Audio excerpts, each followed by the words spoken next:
안녕하세요, 여러분. 저는 아이를 하나 키우고 있고 철없는 남편을 데리고 살고 있는 40대 주부입니다. 저희 남편이 철이 없다고 설명을 드렸는데 아마 답답하심이 더 크실 수도 있을 것 같네요. 하지만 지금은 변화하려고 노력 중인 사람이니까 모쪼록 너무 답답해 마시길 바랍니다. 제가 들려드릴 이야기는 시댁에 관한 이야기인데요. 참 인터넷에 시댁에 관한 무수한 이야기들이 나돌아다니지만 어떻게 매번 이렇게 새로운 일들이 생길까요? 저의 이야기는 아마 다른 곳에서는 들어본 적 없는 이야기일 것 같습니다. 제 이야기를 들으신 이후에는 속이 뻥 뚫리셨으면 좋겠습니다.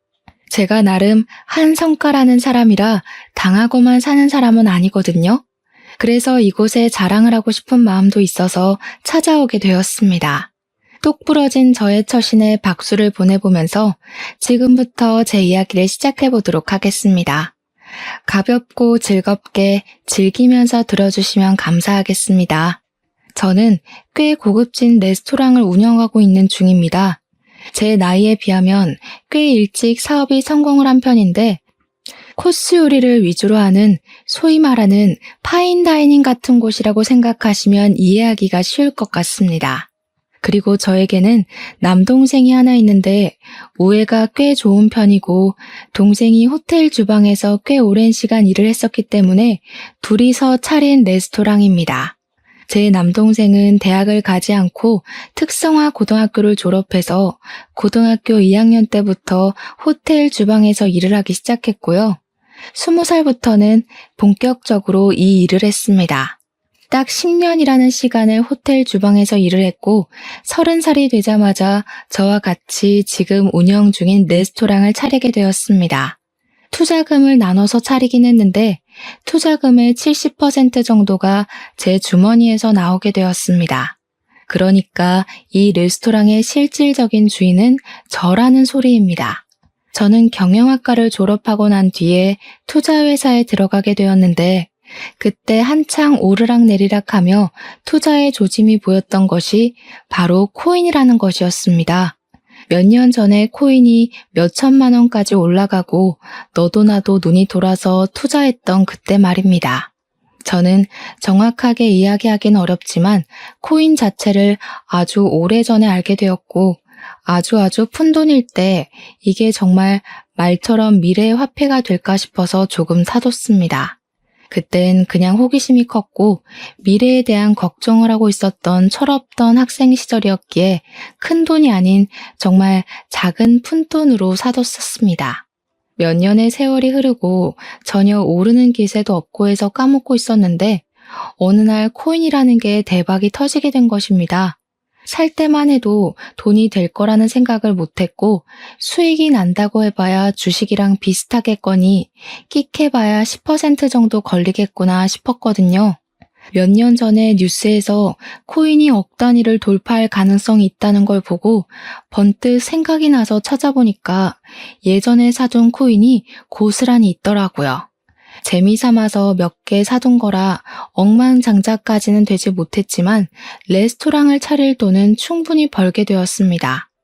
제가 예상했던 수익이 아니었기 때문에 일단 뭘 할까 고민을 하다가 매일같이 쳇바퀴처럼 굴러가는 일상의 무료함을 느끼게 되었고 창업을 준비하게 되었습니다. 그때 1인 식당 같은 데 유행했을 때라 그렇게 꾸며볼까 했지만 아예 고급스러움을 강조한 레스토랑이 좋겠다는 생각을 하게 되었습니다. 호텔 주방에서 일을 잘하고 있던 동생을 몇 날 며칠 동안 꼬시니 동생도 결국에는 저에게 넘어오게 되었습니다.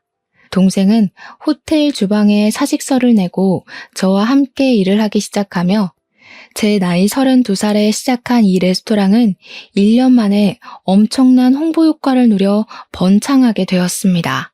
SNS를 통한 홍보를 시작했는데 인플루언서라는 사람들을 끼고 장사를 하니 사람들의 호기심을 자극했는지 저절로 손님들이 찾아오더라고요. 이후에 방송에도 몇 번 장소를 제공하면서 저희 레스토랑은 예약 없이는 들어올 수 없는 곳이 되었습니다. 아무튼 저의 배경 설명이 꽤 장황하게 이루어졌는데 이런 사정을 남편은 하나도 모르고 있었습니다. 제가 레스토랑을 차리기 3년 전에 남편이랑 결혼을 했는데 이때는 투자 회사에서 일을 하고 있을 때였습니다. 같은 회사에 다니고 있던 남편과 저는 사내 연애를 1년 동안 하게 되었고 제 나이가 29살이 되었을 때 남편에게 프로포즈를 받고 결혼을 하게 되었습니다. 그런데 남편은 제가 코인 투자로 돈을 벌었다는 사실을 아예 모르고 있거든요. 사실 저도 까먹고 있었던 코인이기도 했고 굳이 결혼 전에 투자를 했던 건데 말하고 싶지 않았습니다. 솔직히 이기적이라고 말씀을 하셔도 할 말이 없는 부분이기는 하나 남편 모르게 다들 비상금 하나씩은 가지고 계시잖아요. 그래서 남편은 레스토랑이 제 것인 줄 모르고 있고 제 동생이 차린 레스토랑에 명의만 제 이름을 빌렸다고 알고 있습니다. 제가 출퇴근을 하는 것도 동생을 도와주기 위해서 아르바이트를 하고 있다고 생각을 하고 있었고요.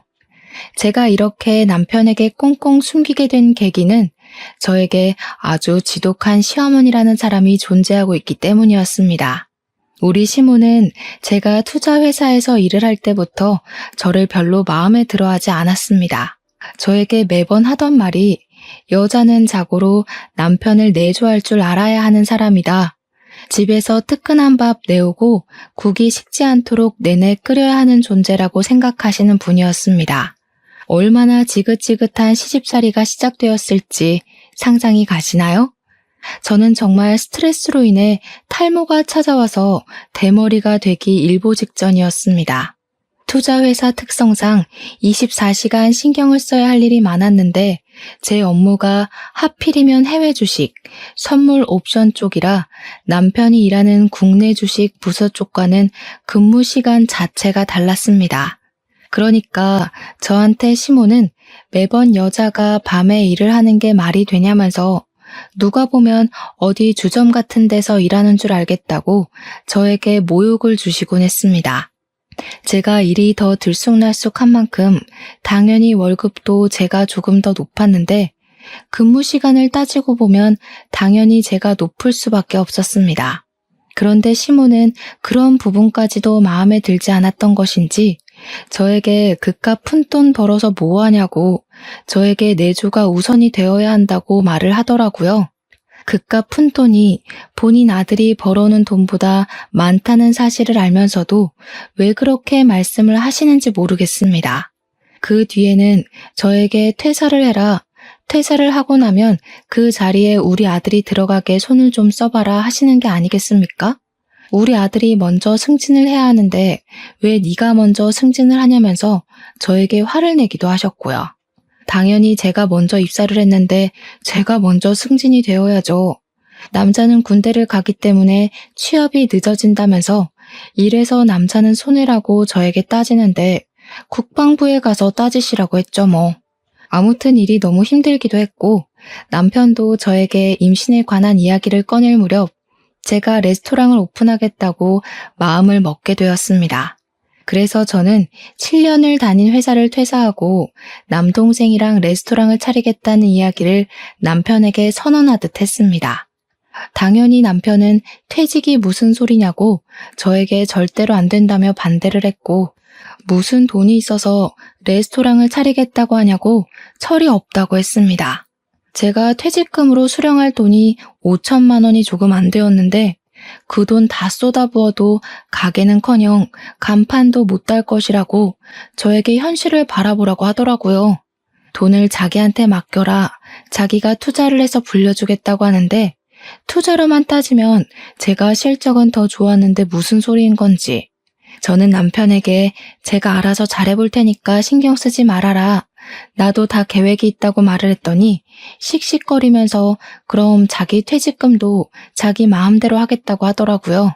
순간 짜증이 나서 남동생이 가게를 차리겠다고 했는데 저는 이름만 빌려주고 직원으로 일을 도와주기로 했다고 돈은 한 푼도 안 쓴다고 거짓말을 했습니다. 남편이 보는 앞에서 퇴직금으로 받은 돈을 모조리 장기적금으로 걸어버렸더니 그제야 남편이 웃으면서 진작 말을 하지 그랬어 하더라고요. 도대체 남편이 무슨 자격으로 제 돈을 가지고 이래라 저래라인 건지 모르겠지만 저도 남편의 퇴직금을 건드릴 생각이 없었거든요. 아무튼 코인 투자로 몇 억 벌었다는 사실을 말이라도 했으면 난리가 났을 것 같더라고요. 비밀로 하길 참 잘했죠 뭐. 그 이후에 레스토랑 준비하고 자리 잡고 저희 부부도 결혼한 지 4년 차에 접어들게 되었는데 한 가지 문제가 있었습니다. 바로 저희 부부 사이에 아이가 들어서질 않는다는 것이었습니다. 제 나이가 33살이라 저도 조바심이 나기 시작했거든요. 딱히 피임을 하는 것도 아닌데 아이 소식이 없어서 제가 스트레스를 받자 남동생이 오히려 저를 위로해 주더라고요. 다 때가 되면 찾아오는 거라더라. 조바심을 가지지 말라고요. 제가 남동생과 우애가 좋은 이유가 이런 데서 나오는 거죠. 레스토랑이 자리를 잡을 때까지 또 제가 고생을 엄청나게 하긴 했습니다. 쉽게 된 것처럼 설명했지만 속사정에 들어가면 밑도 끝도 없는 것이지 않겠습니까? 물론 초반에는 손님이 없어서 썩어가는 식재료에 돈이 아까워서 눈물을 흘리곤 했었습니다. 그런데 장사가 잘 된 이후에는 정말 예상치도 못했던 복병이 끼어들게 하는 바람에 다른 의미로 눈물을 삼키게 되었습니다. 남편에게는 정말 이름도 말하기 싫은 치가 떨리는 4살이 어린 여동생이 하나 있었습니다. 그러니까 저한테는 신우가 되는 사람입니다. 그런데 우리 신우가 참 개뿔도 가진 게 없으면서 허세란 허세는 어마어마한 계집애가 아니겠습니까? 백화점 명품관에서 일을 하고 있었는데 본인이 명품이라고 착각을 하는 부류의 사람이었습니다. 제가 결혼을 하고 나서 얼마 안 된 시점에 명품백을 들고 시댁에 간 적이 있었는데 가방을 쓱 보더니 저에게 뾰족한 말투로 이야기를 하더라고요. 언니, 돈 많이 벌어요? 와, 이거 신상백인데? 몇 개월 할부로 긁은 거예요? 직장인이 사기 부담스러울 텐데. 그러니까 시모가 불을 켜고 달려들면서 저거 비싼 거냐고 얼마짜리길래 네 입에서 그런 이야기가 나오냐면서 꼬치꼬치 캐묻는 거예요. 신우가 뭔가 잘 걸렸다 하는 얼굴로 시모한테 저 가방 600만 원짜리 가방이라면서 신상백이라며 저를 보면서 이야기를 하더라고요. 그러니 시모가 완전히 개거품을 물고는 지금 우리 아들 돈으로 그런 사치를 하고 있냐고 내조를 하랬더니 쓸데없는 데에 돈을 쓴다고 화를 내시더라고요. 저도 이런 일로 실랑이를 벌이는 게 싫었고 2번 다시 일어나지 말라는 법은 없으니까 한 번에 확실하게 말을 하는 게 좋겠다 싶었습니다. 이거 제가 번 돈으로 산 거예요. 상여금 들어와서 하나 산 건데 제가 허락을 받고 가방을 사야 할 나이는 아니잖아요. 와, 언니, 상여금이라는 게 그렇게 많이 들어와요? 이럴 줄 알았으면 나도 오빠 따라서 투자회사에 취직할 걸 그랬다. 그 말에 목구멍 끝까지 돌대가리는 못 들어온다고 말을 하고 싶었지만 그러면 몇 안 남은 머리털까지 뽑힐 것 같아서 꾹 참았습니다. 그냥 신우가 금방 포기할 걸 알고 있었기에 지금이라도 늦지 않았으니 취업 준비 한번 해보라고 이야기를 했습니다. 근데 시모 눈에는 제 상여금이니 뭐니 그런 이야기가 하나도 귀에 들어오지 않았었나 봐요. 저한테만 난리를 치시더라고요. 그 돈이면 우리 가족이 3달은 먹고 살 수 있을 돈인데 어쩜 그렇게 개념 없이 돈을 막 쓸 수 있냐고 그러다가 집까지 다 말아먹겠다고 하시는 겁니다.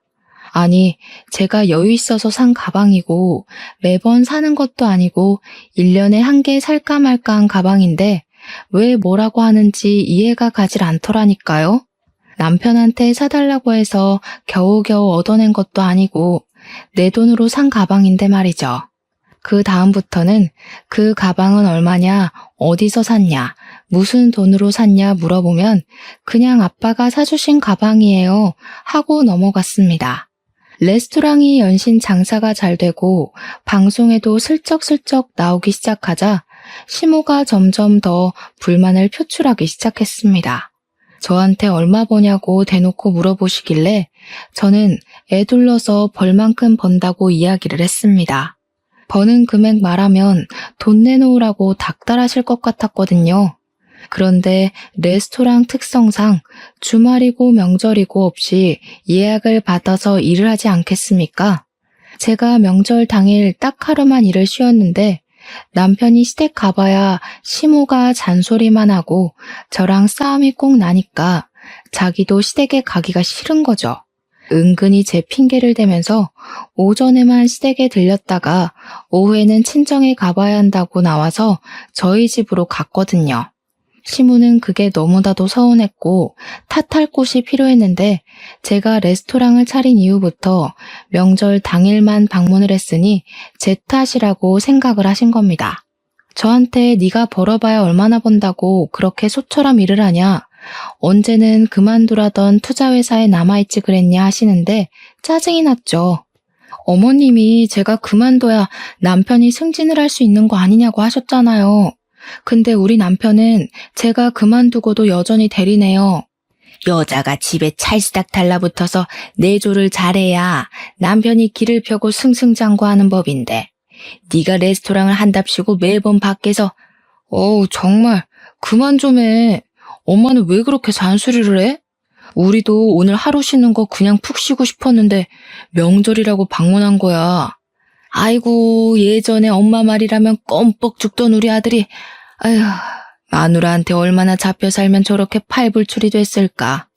제가 어이가 없어서 그냥 입 다물고 시무를 무시하기 시작했는데 계속 뒤통수에 대고 곡소리를 내시더라고요.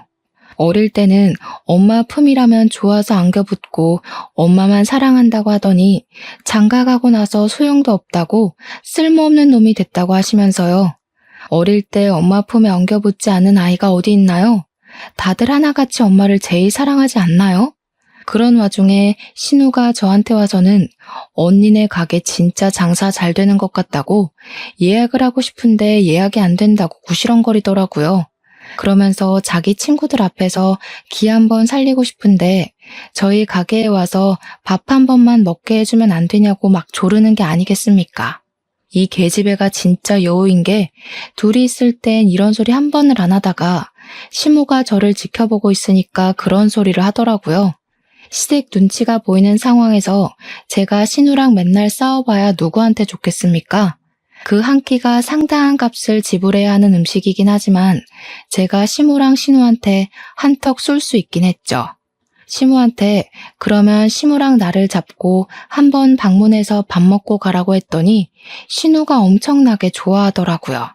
그러더니 며칠 뒤에 갑자기 오늘 갈게요 하고 문자 하나만 딱 보내놓은 게 아니겠습니까? 미리 연락을 해줘야 저희도 준비를 할 텐데 말이죠. 신우는 오늘밖에 시간이 안 돼서 그렇다면서 이해를 좀 해달라고 하더라고요. 그리고 시간에 맞춰서 방문을 했는데 제가 분명 시무랑 함께 오라고 말을 했었잖아요. 근데 제 친구들 3명을 끌고 떡하니 나타난 거예요. 허세 가득한 말투로 제일 좋은 걸로 4인분 달라고 하는데 한 대 쥐어받고 싶었습니다. 남동생한테 미안하긴 했지만 우리 신우가 친구를 끌고 왔으니까 잘 좀 신경 써서 요리해달라고 부탁을 했더니 남동생이 솜씨를 제대로 발휘했더라고요.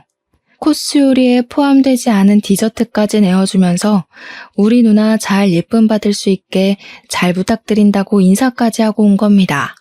친구들은 너네 세연이 너무 멋있다 하면서 축켜 세워주니까 신우 어깨에 뽕이 가득 차올라서 생전하지도 않던 고맙다는 인사까지 저한테 하고 사라지더라고요.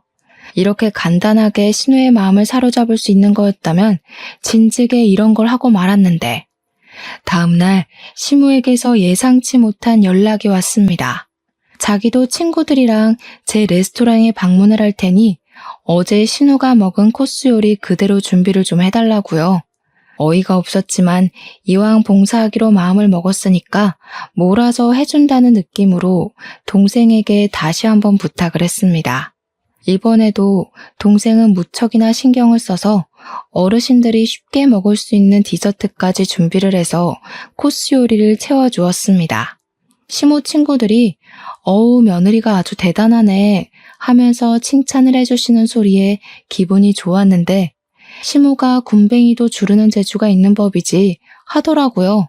그러면서 워낙 자기 아들이 돈을 잘 버니까 며느리가 이런 데서 일을 안 했으면 하는 게 솔직한 자기 심정이라고 하면서 은근히 저를 깎아내렸습니다. 여기서 백날 일해봐야 뭐해? 몸만 힘들지. 우리 아들이 벌어오는 돈의 반도 못 벌 텐데 고생만 하고. 차라리 집에서 내조하는 게 낫지 않겠어? 어때? 다들 그렇게 생각하지? 나만큼 며느리 생각하는 시어머니도 없다니까? 그런 말을 듣고 누가 좋아하겠습니까? 어이가 없네 하고 마는 거죠.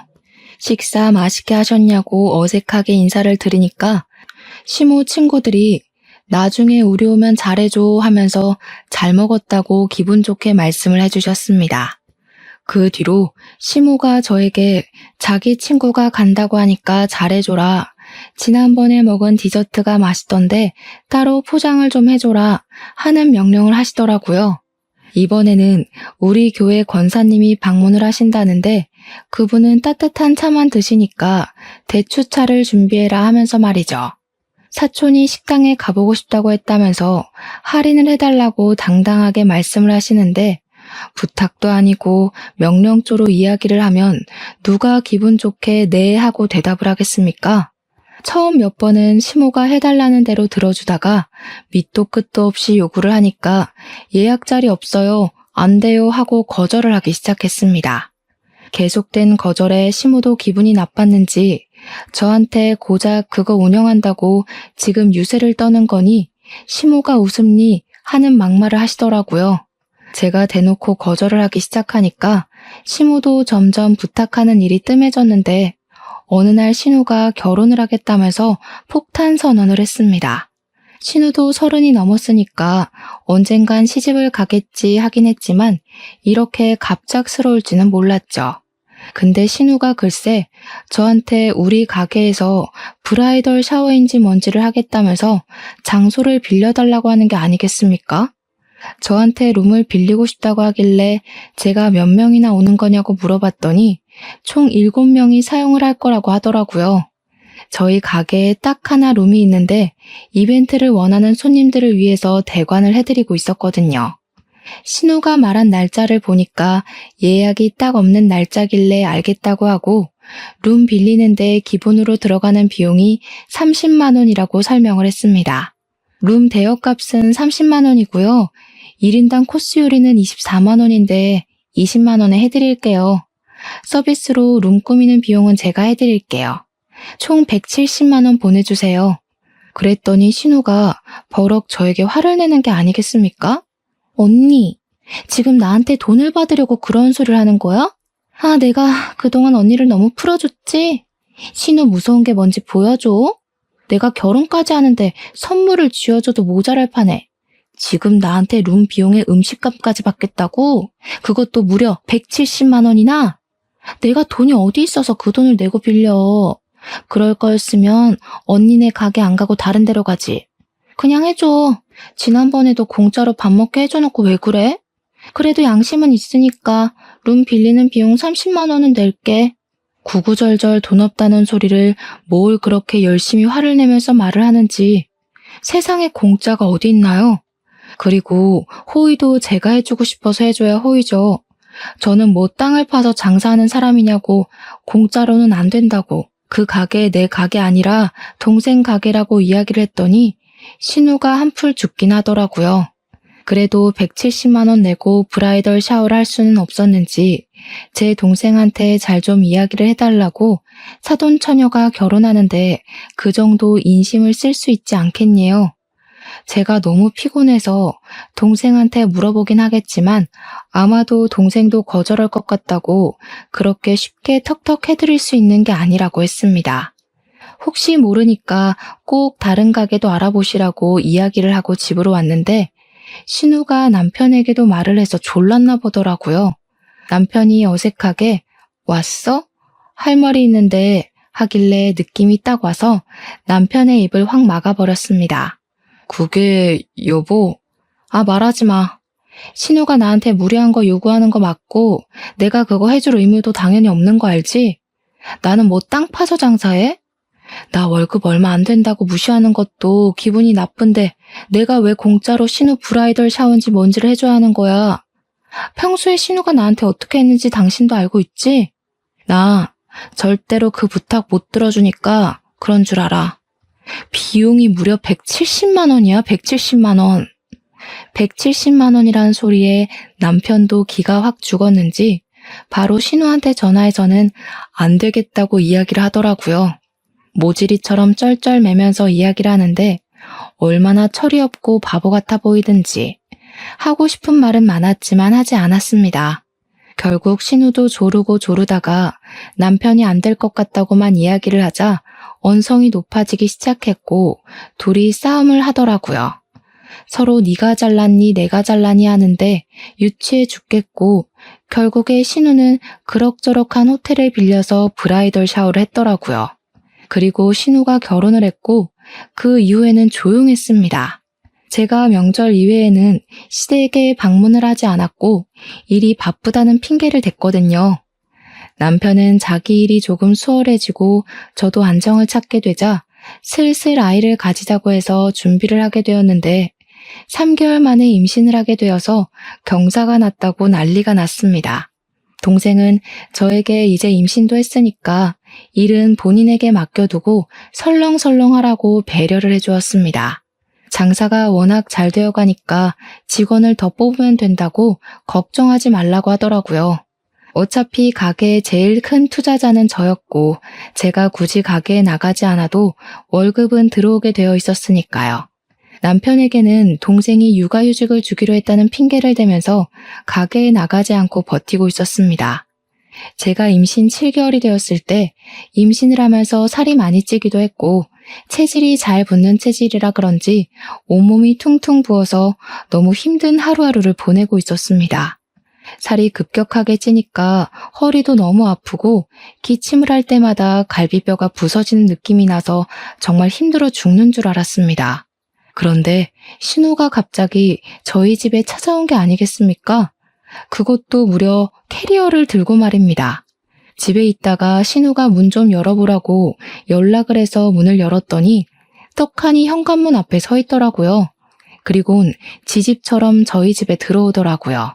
신우한테 이 짐은 다 뭐고 갑자기 왜 우리 집에 찾아온 거냐고 물어보니까 자기가 글쎄 부부싸움을 했다면서 며칠만 우리 집에서 지내겠다는 겁니다. 저는 머리가 어지러웠죠. 왜 싸한 느낌은 항상 저를 비껴나가지 않는 건지 하늘이 원망스러웠고요. 그게 무슨 소리예요? 우리 집이 무슨 호텔인 줄 알아요? 그리고 부부싸움을 했으면 풀 생각을 해야지. 짐까지 싸들고 와서 가출하면 어떡해요? 아, 그만 좀 해, 그만. 짜증나니까.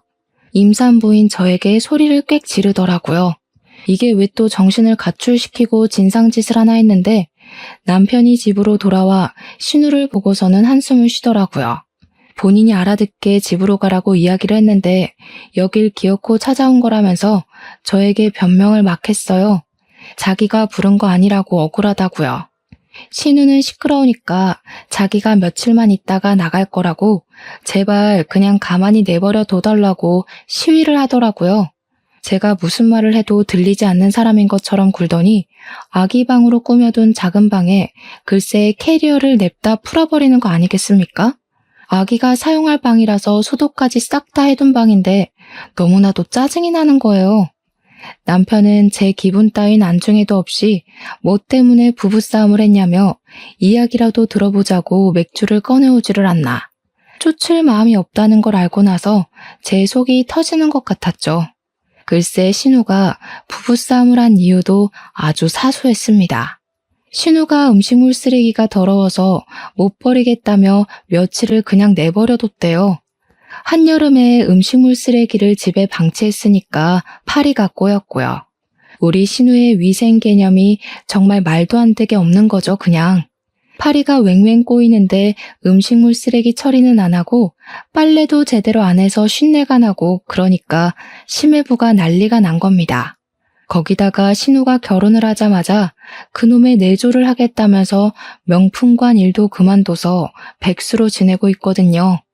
이딴 식으로 할 거면 돈을 벌어오든가 아니면 집을 나가던가 둘 중 하나 하라고 소리를 쳐서 집을 나온 거라고 당당하게 이야기를 하더라고요. 남편이랑 둘이 맥주 마시면서 저한테 마른 안주 없냐고 진짜 주둥이를 한 대 때리고 싶었습니다. 임신 7개월인 올케한테 그런 거 시키고 싶냐고 했더니 자기가 너무 우울해서 그런다며 울먹였어요. 그래서 그냥 마른 안주 꺼내주고는 내일은 집에 가라고 했습니다. 도대체 술을 얼마나 마신 건지 저는 피곤해서 먼저 자고 아침에 일어났는데 집이 난장판이 되어 있더라고요. 정리도 하나도 안 해놓은 상태에서 남편은 거실 소파에서 자고 있고 신우는 아기 방에 깔아둔 토퍼에서 자고 있더라고요. 너무너무 화가 났습니다. 그 토퍼가 진짜 비싼 거고 세탁도 다 한 거고 아기 눕히려고 저도 한 번도 누워본 적 없는 토퍼였거든요. 짜증나는 마음에 둘 다 깨웠는데 눈 뜨자마자 한다는 소리가 해장국 끓였냐고 헛소리를 하는 거 있죠? 화가 머리끝까지 나서 신우 보고 당장 짐 싸서 집으로 가라고 축객령을 내렸습니다. 그러자 신우가 저보고 매정하다면서 심해부가 자기한테 사과를 할 때까지 절대로 안 돌아가겠다고 하더니 철판을 깔고 우리 집에 눌러붙은 겁니다. 이 계집애가 진짜 보자 하니까 하루에 수건을 5장씩 쓰는 게 아니겠습니까? 우리 집 수건을 제가 넉넉하게 두는 편이라 16장씩 두고 쓰는데 둘이 쓰면 일주일을 쓰거든요. 근데 이틀 만에 수건이 부족하더라고요. 배가 나와서 움직이기도 힘든데 집안일이 2배가 되니까 제가 도저히 못 견디겠기에 심해부에게 전화를 걸었습니다. 신우 당장 데려가라고. 우리 집에서 먹고 자고 하는데 임신해서 손 하나 까딱하기도 힘들어 죽겠는데 신우가 집을 난장판 만들고 있다고 했습니다. 그러니 한숨 푹 쉬면서 죄송하다고 퇴근하고 바로 오겠다고 하더라고요. 심해부가 퇴근하고 와서 신우 보고 화를 내면서 당장 짐 싸라고 하는데 신우는 그게 심해부가 자기한테 사과하라고 온 거라고 생각하고 사과하라며 강짜를 부리더라고요. 심해부가 부글부글 끓는 게 눈에 보였습니다. 여기서 민폐 끼치지 말고 시댁으로 가라면서 심해부가 이혼하자고 하더라고요. 저랑 남편은 깜짝 놀랐죠. 신우가 황급히 심해부를 쫓아서 나가고 저는 비번부터 바꿔버렸습니다. 심해부가 강경하게 이혼을 하자고 했는지 신우가 울면서 시무한테 집안일 좀 알려달라고 매달리고 그랬대요. 남편이 저한테 꼭 이렇게까지 일을 벌였어야 했냐고 하면서 왜 심해부한테 연락을 해서 일을 크게 만드냐고 신우가 저 때문에 이혼하게 생겼다고 제 탓을 하더라고요. 시무도 똑같이 이야기를 하는데 사건의 발달은 신우가 음식물 쓰레기를 치우지 않아서 생긴 일인데요. 그렇게 며칠을 잔소리를 듣고 무시를 하고 지내고 있었는데 갑자기 남동생에게서 연락이 왔습니다. 신우가 가게에 룸을 예약했다고 하면서 룸비 예약금 30만 원까지 입금을 했다는 게 아니겠습니까? 제가 가게에 출근을 하지 않는 상태였으니까 남동생에게 돈 똑바로 받으라고 이야기를 했더니 알겠다고 했습니다. 그런데 30분쯤 뒤에 남동생에게서 다시 전화가 와서는 우리 신우가 글쎄 가게에서 제일 비싼 술을 가지고 오라고 했다는 겁니다. 저희 가게는 메뉴가 코스로 이루어져 있고 고급스러운 단품 메뉴들이 많아서 술도 정말 값이 장난 아니거든요. 정말 비싼 건데 1,000만 원대 가격으로 이루어진 술도 있고 몇백만 원짜리 술도 있고요. 순간 먹고 튀려고 하려는 건가 하는 생각이 들어서 남동생에게 말을 했습니다. 신우 돈 하나도 없어. 그러니까 비싼 술 줬다가 망하는 수가 있다. 말을 하는데 뒤에서 신우가 술 가지고 오라고 비싼 술 달라고 하면서 고함을 치는 게 아니겠습니까? 저도 적당히는 혼내줘야겠다 싶어서 남동생에게 150만 원짜리 와인이나 가져다 주라고 했습니다. 4명이서 갔다고 했으니 나눠서 그 정도는 감당할 수 있겠지 생각했거든요. 그리고 딱 2시간이 지났는데 남동생에게 다시 전화가 걸려오는 게 아니겠습니까? 쎄한 기분이 들었습니다. 누나, 사돈이 누나 때문에 이혼하게 생겼다면서 이 술값이며 밥값이며 전부 누나가 낼 거라고 하는데 자기 돈 없대. 그 순간 진짜 머리를 해머라 한 대 맞은 듯한 기분이 들더라고요. 그게 무슨 소리야? 내가 자기들 처먹은 돈을 왜 대신 내줘? 남동생이 말하길 제가 낼 거라면서 막무가내로 군다고 작정을 하고 온 건지 아예 지갑도 안 들고 몸만 덜렁 와서 술을 잔뜩 마셨다는 겁니다. 너무 열이 받아서 가게로 가겠다고 말을 하고 옷을 주섬주섬 입고 있으니까 남편이 저한테 어디 가냐고 물어보길래 가게에 좀 가본다고 말을 했습니다. 그랬더니 남편이 저에게 그러더군요. 아, 오늘 동생이 자기네 가게에 간다고 하던데? 나한테 자기 이름 대고 먹어도 되냐고 물어보길래 그냥 그러라고 했어. 매번 그랬잖아. 당신이 뭔데 내 허락도 없이 내 업장에서 무전 취식하는 거 허락해줘? 뭐? 내가 뭐긴 뭐야, 당신 남편이지. 아니, 그게 남편한테 할 소리야? 그러니까 당신 말만 들으면 신우가 와서 돈 한 푼 안 내고 공짜로 밥 먹고 갈 거라는 걸 알고 있었다는 이야기잖아. 가족끼리 무전 취식이 무슨 소리야, 정말. 지금 이혼 때문에 속 시끄러운 애한테 그 정도 서비스는 해줄 수도 있잖아. 그거 해봐야 얼마나 한다고. 진짜 너무한 거 아니냐? 코스 요리 4인분일 텐데 별로 되지도 않는 걸로 그냥 한번 서비스 해주고 생색내고 하면 될 걸 가지고. 그래? 그 얼마 되지도 않는 거 당신 돈으로 결제하자 그럼. 그랬더니 돈 없다고 말하기도 민망하고 자존심이 상한 건지 뭔지 남편이 자기 동생 밥 한 번 못 사주겠냐고 흔쾌히 카드를 내밀더라고요. 저한테 바가지 긁을 생각하지 말고 정확하게 먹은 금액만큼만 계산하고 오라고 하길래 걱정하지 말라고 영수증까지 끊어주겠다고 하고는 가게에 달려갔습니다. 저녁 시간이라 그런지 택시를 타고 아주 금방 도착하더라고요. 그런데 쩔쩔매는 남동생에게 다가가니까 글쎄 신우가 시켜 먹은 와인이 한 병이 아니라 무려 3병이나 되는 게 아니겠습니까? 이 비싼 와인을 3병이나 처먹고 뻔뻔하게 무전취식을 하려고 했다니 제 속이 뒤집어지더라고요. 무슨 2시간 만에 술을 이렇게나 마신 건지.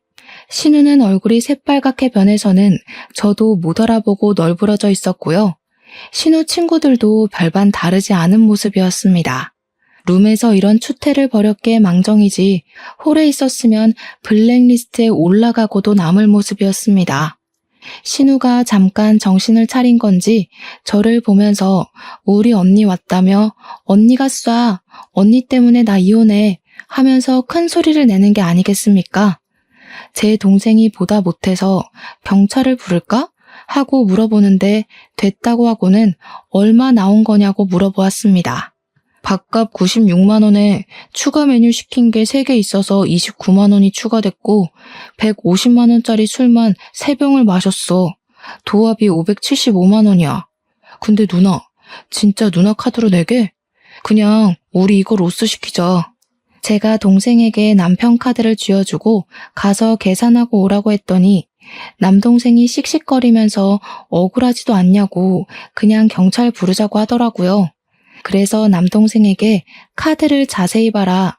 서명이랑 이름 보면 딱 알지 않겠냐고 했더니 동생이 앞뒤로 돌려보고는 피식 웃더라고요.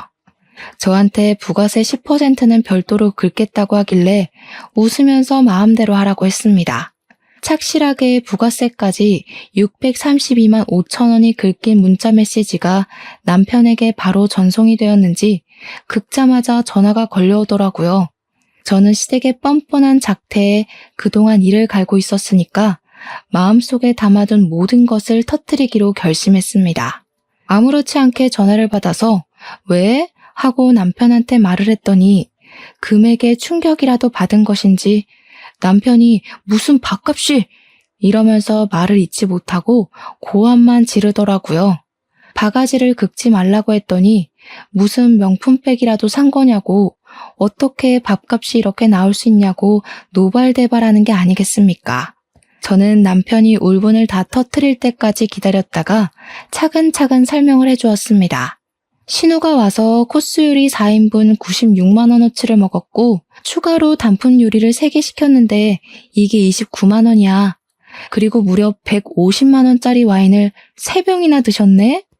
남편이 씩씩거리다가 계산기를 두들기는지 저한테 합이 575만 원이지 않냐고 왜 600만 원이 넘는 금액이 긁힌 거냐고 하더라고요. 아마 150만 원짜리 술 3병 마셨다는 말에 지도 부들부들 떨고 있는 것 같았습니다. 고객님, 부가세는 별도입니다. 10% 붙이셔야죠. 저는 뭐 땅 파서 장사하나요? 어떻게 가족끼리 이런 식으로 등을 쳐먹을 수가 있어? 당장 집에 와서 이야기해. 카드도 전부 취소하고 한 끼 밥값에 600만 원이 넘는 게 이상하잖아. 먹은 건 당연히 계산을 제대로 하셔야죠. 저는 바가지 안 긁고 정확하게 계산했을 뿐인데요. 카드 취소하면 그쪽 여동생은 무전 취식으로 경찰서에 인계할까요? 그리고 전화를 끊어버리고 휴대폰 전화도 꺼버렸습니다. 집으로 들어가봐야 싸움만 날 게 뻔하니까 그 시간에 죄송스럽게도 친정으로 도망을 쳤죠. 남동생이 저한테 진짜 상황이 답이 없다면서 이걸 어떻게 잘 풀어나가야 할지 감이 안 온다고 하더라고요. 저라고 별 수 있겠습니까? 2번 다시는 이런 상황이 오지 않게 부딪히는 수밖에 없죠. 호의를 권리인 줄 아는 것 같으니 나는 더 이상 저런 시댁과 함께 살 수 없어. 그 말고 함께 저는 친정에 눌러붙었고 시모가 저에게 주제도 모르고 화를 내더라고요. 언제까지 가정은 나 몰라라 하고 친정에 있을 거냐고, 우리 아들이 너 때문에 밥도 제대로 못 먹고 출퇴근을 한다고 소리치는데 솔직히 가소로웠습니다. 밥은 둘째치고 내가 어제는 빨래까지 해주러 너네 집에 갔다 왔다. 너 정말 이혼당하고 싶어서 그러니? 이제는 너까지 이혼시켜야 속이 시원하겠어? 쥐꼬리만큼 벌어서 앞으로 어떻게 살게?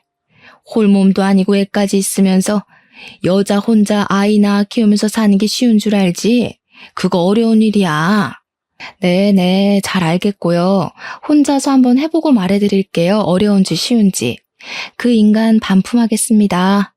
그리고 바로 이혼 소장을 남편에게 보내버렸더니 그제야 덜컥한 건지 바로 친정으로 달려와서 무릎부터 꿇고 빌더라고요. 자기가 미쳤었던 것 같다면서 2번 다시는 시댁 편을 들지 않겠다. 명절에도 시댁에 가지 말자. 시댁 일에 불편한 거 만들지 않겠다고 빌었습니다. 저희 부모님께도 각서라도 쓰겠다면서 이혼은 죽어도 안 된다고 제 마음 좀 돌려달라고 부탁을 하더라고요.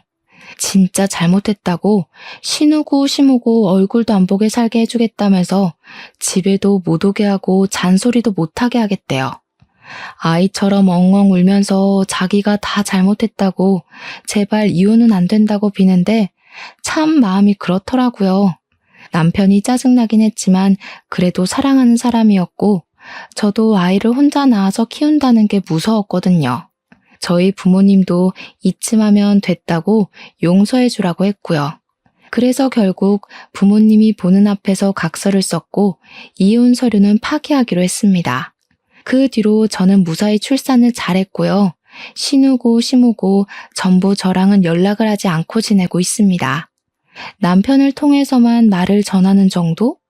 해가 지날수록 나날이 크는 아이를 보고 싶어서 죽으려고 하는데 제가 사과를 안 받아주겠다고 못 박았거든요. 덕분에 저는 시댁 간섭 없어서 편하고 갑질하면서 사는 재미까지 보고 있습니다. 남편도 제 말이라면 죽는 신용까지 하고요. 앞으로도 이렇게 오래오래 재미나게 살고 싶은 마음뿐입니다. 여러분들도 저처럼 속 시원하게 복수 한번 해주시고 을이 아닌 갑으로 사셨으면 좋겠습니다. 지금까지 제 속 시원한 이야기 들어주셔서 정말로 감사합니다.